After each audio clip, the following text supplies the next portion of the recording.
സീത, ഈയൊരു വാക്കിനുള്ളിൽ എൻ്റെ ലോകം മുഴുവൻ നിന്റെ സൗന്ദര്യത്തിൽ നിറഞ്ഞിരിക്കുന്നു. നിനക്കായുള്ള യുദ്ധത്തിൽ ജയിക്കുന്നത് ഈ രാവണനോ അതോ നിന്റെ രാമനോ? സർ, ഈ നാടകത്തിൽ എന്താ എപ്പോഴും രാവണനെ വില്ലനാക്കുന്നത്? என்ன வளர்ற ராமன் கிட்ட தானே நியாயம் இருக்கு. ஓ, ராவணன் கிட்ட என்ன இருக்கு?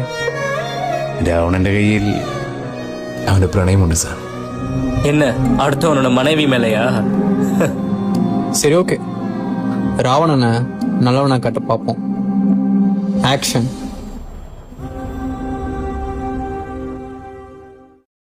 ആശ, ഈയൊരു വാക്കിനുള്ളിൽ എന്നെ നീ നിന്റെ സൗന്ദര്യത്തിൽ അടച്ചു വെച്ചിരിക്കുന്നു സീത. அந்த அழகுக்கு சொந்தக்காரர் என்னோட கணவர் மட்டும்தான். സീത, ഞാനൊരു കഥ പറയാം.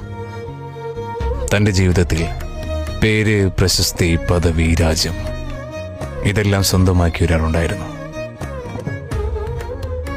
അവൻ ഇതുവരെ തോൽവി എന്തെന്ന് അറിഞ്ഞിട്ടുണ്ടായിരുന്നില്ല.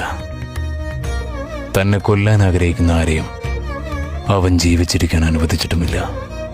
എല്ലാം നേടിയവനെ ആശ എന്ന വാക്കിന്റെ യഥാർത്ഥ അർത്ഥം കാണിച്ചെന്നൊരു പെൺകുട്ടിയുടെ ഹൃദയം മാത്രം കീഴടക്കാൻ അവന് സാധിച്ചില്ല. പാവം. ഞാൻ ആരെ കുറ്റം പറയണം സീതേ? ഈ വരം നൽകാൻ മറന്ന ശിവനെയോ, അല്ലെങ്കിൽ ചോദിക്കാൻ മറന്ന എന്നെയോ, അതോ അത് നേടിയെടുത്ത നിന്റെ രാമനെയോ? നിനക്കായി ആ രാമനോട് മാത്രമല്ല, ആ ശിവനോടും എതിർക്കാൻ ഞാൻ തയ്യാറാണ്. போர்ல ஜெயிக்கிறது என்னோட ராமராதா இருக்கும்.